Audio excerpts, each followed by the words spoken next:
दोस्तों जियो financial service की बात तो यहाँ पे हमारे सामने क्वार्टर थ्री का शेयर होल्डिंग पैटर्न आ चुका है और यहाँ पे चौंकाने वाली खबर निकल कर आई है। इस बार भी प्रमोटर ने अपनी होल्डिंग को बढ़ा दिया है। पिछले क्वार्टर में भी प्रमोटर ने शेयर खरीदे थे, तो जो लोग कह रहे थे कि ये शेयर बहुत महंगे हैं, लेकिन आप देख सकते हो कि प्रमोटर खुद खरीद रहे हैं इस लेवल पे, इस प्राइस पे अगर शेयर खरीदे तो आप समझ ही सकते हो कि ये वाकई में प्राइस कम है। तो यहाँ पे इस शेयर होल्डिंग पैटर्न को अच्छे से समझेंगे और एफआईडीआई ने क्या बिकवाली की है या उनकी तरफ से खरीदारी हुई है, यहाँ पे उसको भी समझने की कोशिश करेंगे। साथ में कौन से बड़े फंड हाउस है जो यहाँ पे खरीदारी कर रहे हैं या फिर उन्होंने अपनी प्रॉफिट बुकिंग की है। इसके अलावा इसको दो बड़े ट्रिगर और मिलने वाले इस रिजल्ट के बाद जो इसको बहुत ऊपर लेके जा सकते हैं। वैसे इसकी प्राइस बहुत कम है, ये इंडिया की तीसरी सबसे बड़ी एनबीएफसी है। तो यहाँ पे इसके ऊपर सिर्फ बजाज फाइनेंस और बजाज फिनसर्व है और मार्केट कैप के लिहाज से तीसरी सबसे बड़ी एनबीएफसी है जो आने वाले समय में सीआईसी बनेगी। उसकी एप्लीकेशन इन्होंने लगाई है सेबी में और इसकी परमिशन मांगी है। तो अब आप देख ही सकते हो कि क्या ये स्टॉक आने वाले समय में उस लेवल तक जा सकता है जहां पे इसकी कंप्यूटर कंपनियों की प्राइस, यानी क्या यह 4 डिजिट में जा सकता है, जानने की कोशिश करेंगे इस वीडियो के माध्यम से। लेकिन फ्रेंड उससे पहले अगर आप पहली बार हमारे चैनल पे आए तो चैनल को सब्सक्राइब कर दीजिए, एक बेल आइकॉन दबा दीजिए ताकि जब भी नया वीडियो बने पहला नोटिफिकेशन आपको मिले। वीडियो पसंद आए तो लाइक से जरूर कीजिए। चलो फ्रेंड्स वीडियो स्टार्ट करते हैं। मैं हूँ आपका दोस्त एसबी दबे और हमारे अपने चैनल ऑनलाइन कमाई में आपका बहुत बहुत स्वागत है। तो सबसे पहले सैटरडे के कारोबार की बात करें तो स्टॉक की क्लोजिंग 246 के आसपास रही है। वैसे आज हमारी अयोध्या में राम मंदिर की प्रतिष्ठा हुई है, उसकी वजह से आज बाजार को क्लोज रखा गया और उसके बदले में सैटरडे को बाजार हमारा शुरू था। अब इसकी परफॉर्मेंस को देखें तो 16 जनवरी को स्टॉक 248 के आसपास था, जहाँ पे 6.7% की गिरावट हुई थी प्रॉफिट बुकिंग की वजह से। 17 जनवरी की बात करें स्टॉक की क्लोजिंग 242 के आसपास, जहाँ पे 2.5% की फिर से गिरावट हुई और रिजल्ट के बाद यहाँ पे कुछ निगेटिव माहौल जरूर बना था। लेकिन 18 जनवरी को देखें तो स्टॉक 243 के आसपास आया, जहाँ पे 0.3% की तेजी बनी और 19 जनवरी की बात करें तो क्लोजिंग 246 के आसपास है, जहाँ पे 1.2% की फिर से तेजी बनी और 20 जनवरी की बात करें तो क्लोजिंग 246 के आसपास, जहाँ पे 0.1% की तेजी बनी। अब यहाँ पे देख लो कि 244 इंट्राडे का लो है लेकिन हाई 249 का है। 52 वीक का लो 202 का है, हाई 269 का है। जो देख सकते हो फिलहाल अभी उस लेवल से आपको 20 रुपये लगभग स्टॉक नीचे दिखाई देगा। अब यहाँ पे हमारे सामने क्वार्टर थ्री का शेयर होल्डिंग पैटर्न आ चुका है।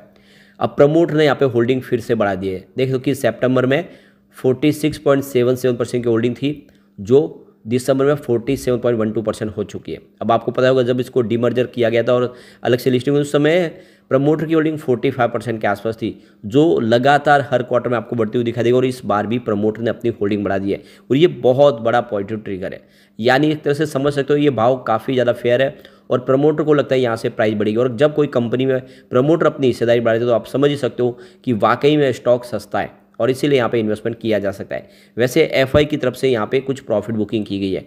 21.5% होल्डिंग थी सितंबर में, जो दिसंबर में घट के 19.83% के आसपास आई है। डीआई की बात करें उनकी होल्डिंग यहाँ पे कुछ कम होती हुई दिखाई देगी। 13.64% होल्डिंग थी सितंबर में, जो 12.99% के आसपास आई है।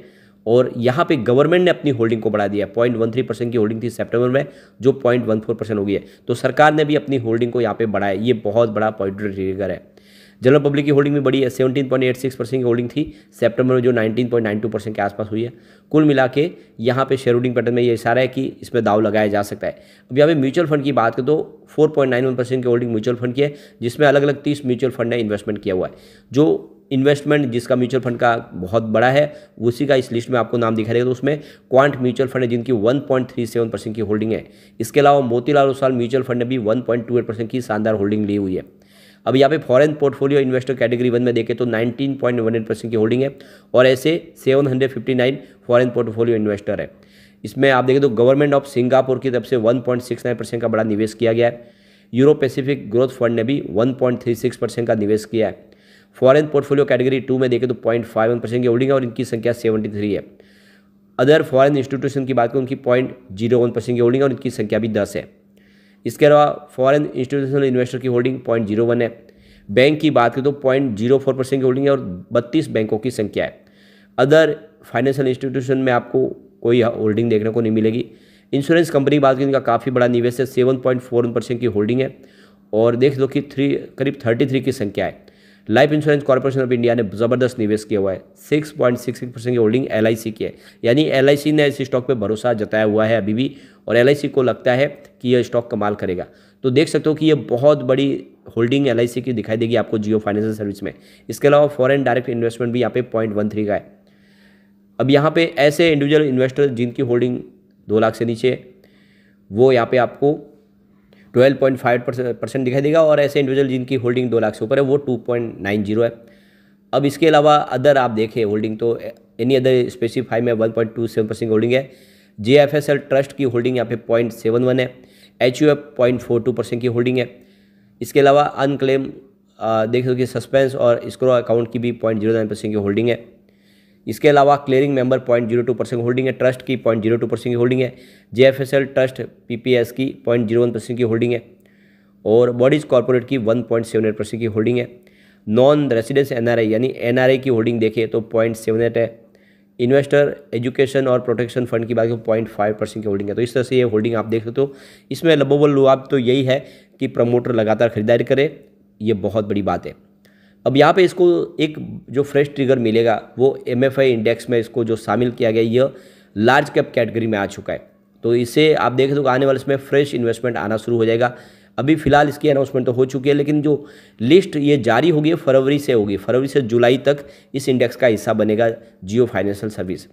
तो बहुत सारे इन्वेस्टर जो सिर्फ लार्ज कैप में निवेश करते हैं उनका फ्रेश इन्वेस्टमेंट फरवरी महीने से आना शुरू होगा। तो 1 फरवरी से यहाँ पे आपको फ्रेश इन्वेस्टमेंट आता हुआ दिखाई देगा। बड़े बड़े म्यूचुअल फंड जो सिर्फ लार्ज कैप में निवेश करते हैं उनका इन्वेस्टमेंट आएगा जियो फाइनेंशियल सर्विस में। इसके अलावा जो सेकंड ट्रिगर मिलेगा तो यह निफ्टी नेक्स्ट 50 इंडेक्स का भी हिस्सा बना है। इसकी अनाउंसमेंट आने वाले समय में हो जाएगी, और आप देखें तो इसकी वजह से भी देखें तो यहाँ पे काफ़ी बड़ा निवेश आएगा। करीब $66 मिलियन का नया इन्वेस्टमेंट आ सकता है। यानी बहुत सारे जो पोर्टफोलियो जो सिर्फ निफ्टी के इंडेक्स में निवेश करते हैं उनका इन्वेस्टमेंट आ जाएगा। तो देख सकते हो कि 31 जनवरी इसकी कट ऑफ डेट है, जिसके पहले अगर आप समझ सकते हो जिसके मार्केट कैप के हिसाब से उस लिस्ट के अंदर शामिल होगा, और आधे फरवरी में यानी लगभग देख सकते 15 या 16 फरवरी को इसकी अनाउंसमेंट हो जाएगी 2024 में, और 31 मार्च से इस इंडेक्स का हिस्सा बनेगा, यानी निफ्टी नेक्स्ट 50 इंडेक्स में ये जाएगा। तो कुल मिला के ये बहुत बड़ा मौका है जियो फाइनेंशियल सर्विस के लिए। तो एक तरह से देखें तो इसके लिए 2 बड़े फ्रेश ट्रिगर आने वाले समय मिलेंगे, जिससे इसकी प्राइस डेफिनेटली बढ़ेगी। तो इस लेवल से खरीदारी का ये बहुत अच्छा मौका है, और आने वाले समय आप देख सकते हो कि जियो फाइनेंशियल कमाल कर सकता है, क्योंकि अब बिजनेस आना शुरू हो गया है, बिजनेस पटरी पे है। आने वाले समय कुछ और बड़ी अनाउंसमेंट भी होगी, और जैसे कि प्रमोटर लगातार अपनी होल्डिंग को बढ़ा रहे, ये बहुत बड़ा पॉजिटिव ट्रिगर है। इसके अलावा सरकार ने भी अपनी हिस्सेदारी को बढ़ाया। अब यहाँ पे एक बार इसके पिवट लेवल को चेक कर लेते हैं। तो यहाँ से अगर गिरावट होती है तो 233 का पहला सपोर्ट है, ये टूटा तो स्टॉक आपको 221 तक जाता हुआ दिखाई देगा। अब गिरावट आगे भी जारी रही तो फिर 203 तक जाने की संभावना बनेगी। तो ऑल टाइम लो इसका 202 का आपको ध्यान रखना है। तो बड़ी गिरावट हुई तो ये 203 तक वापस जा सकता है। पॉजिटिव माहौल बना तो 264 का फर्स्ट रेजिस्टेंस है, इसको पार कर लिया तो 282 तक स्टॉक जाएगा, और एक बार 282 को पार कर लिया फिर 295 तक जा सकता है, जहाँ पे KR चौकसी की तरफ से 290 का जो टारगेट दिया गया है तो आने की संभावना बन जाएगी। ऐसे में लॉन्ग टर्म इन्वेस्टर के लिए अच्छा मौका है कि खरीदारी करें। आने वाले समय जियो फाइनेंशियल सर्विस आपको मालामाल कर देगा। लेकिन फ्रेंड, कोई भी इन्वेस्टमेंट करने से पहले अपने फाइनेंशियल एडवाइजर से बारे ले ले या अपना खुद का रिसर्च करें, क्योंकि मैंने वीडियो आपके एजुकेशनल पर्पज के लिए ही बनाया। वीडियो पसंद आए तो लाइक शेयर जरूर कीजिए और चैनल को सब्सक्राइब कर दीजिए। Thank you friend.